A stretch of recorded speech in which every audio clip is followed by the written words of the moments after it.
Hello again, everybody, and welcome back to the Bible Difficulties and Answers podcast. I'm Lance Smith, your host, and this is episode 265. Today's alleged contradiction is one of those passages that skeptics love to put on social media because, at first glance, it sounds pretty funny. According to Matthew's account, chapter 21, verses 1 to 9, of Jesus' triumphal entry into Jerusalem, some critics claim Jesus was somehow riding two animals at the same time, a donkey and its colt.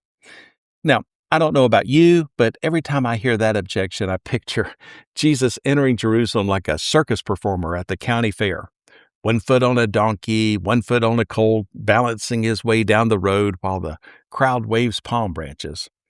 Maybe throw in a cowboy hat and a loud "Yee-haw!" and you've got the skeptic's version of Palm Sunday. Of course, that's not what happened at all. And once we actually read the accounts carefully, this turns out to be one of the easiest gospel contradictions to resolve. In fact, by the time we're done, I think you'll see that all four gospel accounts actually fit together beautifully. As always, let's begin with the text. I prefer the New Living Translation. Matthew 21, 1-7 tells us this. As soon as you enter it, you will see a donkey tied there, with its colt beside it. Untie them both and bring them to me. A few verses later we read, They bring the donkey and the colt to him, and threw their garments over the colt, and he sat on them. Now, that's where the objection comes from. Skeptics point to that phrase, he sat on them, and claim Matthew is describing Jesus riding two animals simultaneously. Meanwhile, Mark, Luke, and John only mention one animal. Mark 11:7 says, They brought the colt to Jesus and threw their garments over it, and he sat on it. Luke says essentially the same thing. John 12:14 simply says, Jesus found a young donkey and rode on it. So which is it, one donkey or two? The answer is both, but not in the way the skeptics suggest.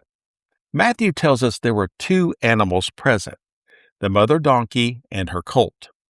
Mark, Luke, and John focus only on the colt because that's the animal Jesus actually rode.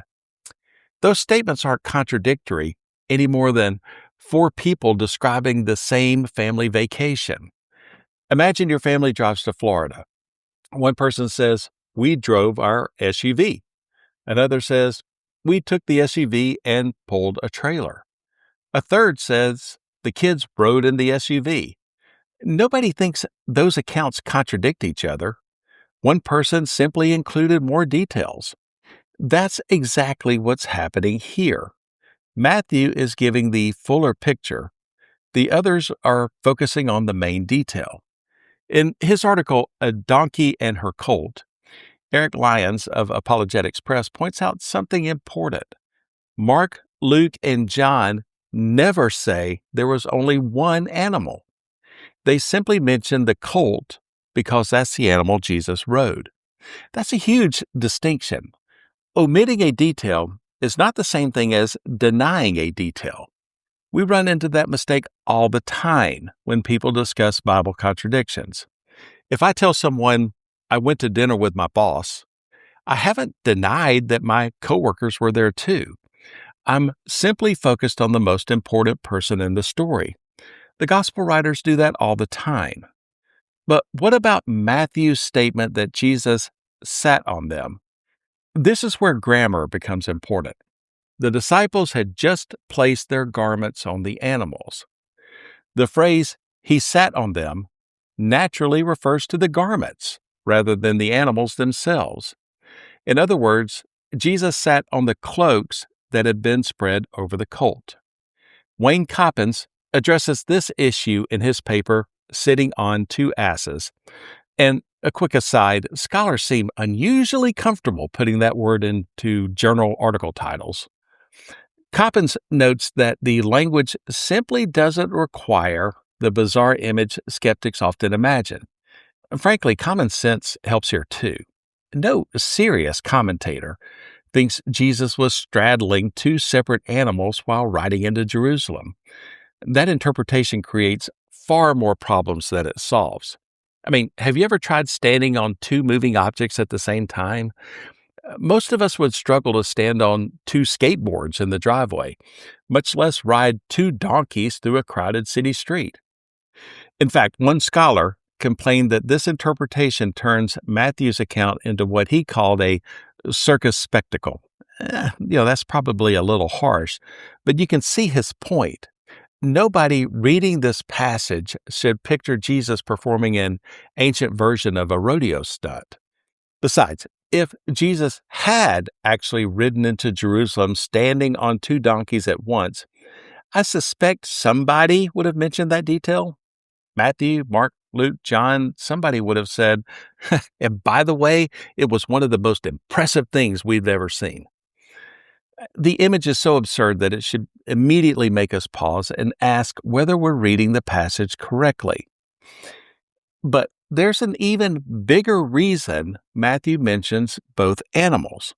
Matthew is intensely interested in showing how Jesus fulfilled Old Testament prophecy. In fact, Matthew immediately quotes Zechariah 9:9. "Look, your king is coming to you. He is righteous and victorious. Yet he is humble, riding on a donkey, riding on a donkey's colt." Now, in Hebrew poetry, it's common to repeat an idea in parallel form. The second line often restates the first line using slightly different words. Think of it like a songwriter repeating the same thought in a chorus for emphasis, or like a preacher saying, "God is faithful. Yes, God can be trusted." Two statements, one idea. Zechariah is not predicting two separate rides. He's describing one humble king riding a donkey's colt. Yet, Matthew includes both animals because both were actually present, which highlights the fulfillment beautifully.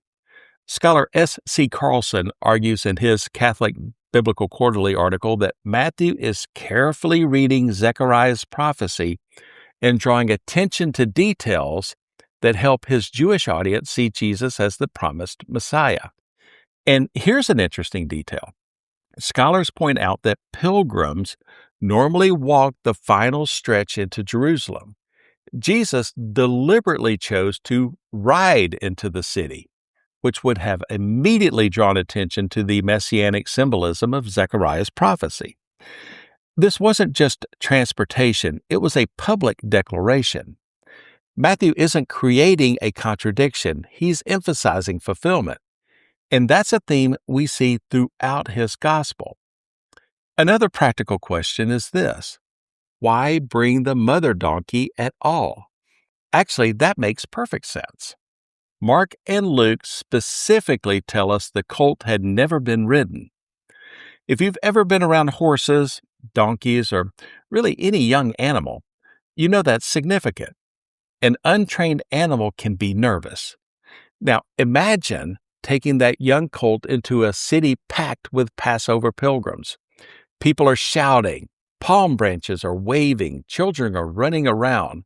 The crowd is crying out, "Hosanna!"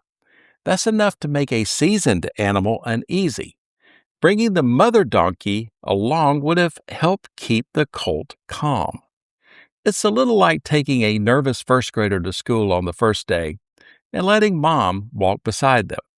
The colt has confidence because the mother is nearby.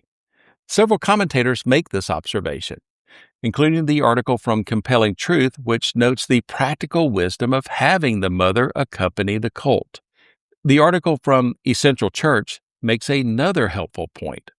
It addresses Bart Ehrman's discussion of the passage, Ehrman being one of the most well-known skeptical New Testament scholars today, and shows that Matthew simply provides more information than the other gospel writers. That's not unusual. Eyewitnesses regularly emphasize different details. In fact, if every witness told a story with exactly the same wording and exactly the same details, investigators would become suspicious. Independent witnesses naturally remember and emphasize different aspects of an event. The article, Did Jesus Ride into Jerusalem on One Donkey or Two? From Reluctant Christian, makes the same observation.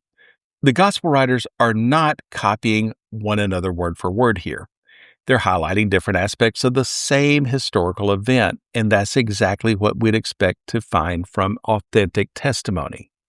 One source I found especially interesting was Catherine Sider Hamilton's commentary for Working Preacher.